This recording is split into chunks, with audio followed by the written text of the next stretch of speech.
இப்ராஹிம் பின் அப்துல் ரஹ்மான் ரஹ்மத்துல்லாஹி அலைஹி அவர்கள் கூறியதாவது, நோன்பாளியாக இருந்த என் தந்தை அப்துல் ரஹ்மான் பின் அவுஃப் ரலியல்லாஹு அன்ஹு அவர்களுக்கு நோன்பை நிறைவு செய்வதற்காக உணவு கொண்டு வரப்பட்டது.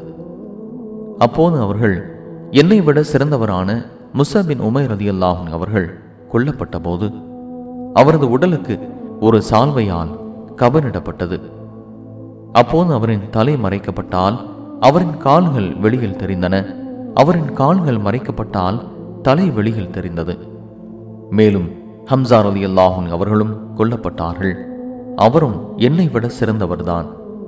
அவரும் பற்றாக்குறையான சிறிய சால்வையினாலேயே கபனிடப்பட்டார்கள்.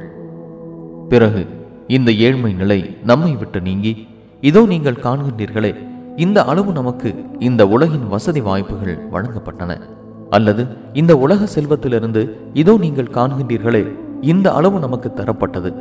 நாம் புரிந்த நல்லறங்களுக்கு பிரதிபலன் மிக விரைவாக இவ்வுலகிலேயே நமக்கு கொடுக்கப்பட்டு விட்டதோ என நாம் அஞ்சுகின்றோம் என்று கூறினார்கள். பிறகு தமக்காக கொண்டு வரப்பட்ட உணவை உண்ணாமல் விட்டுவிட்டு அடலானார்கள். சஹீஹுல் புகாரி 1275.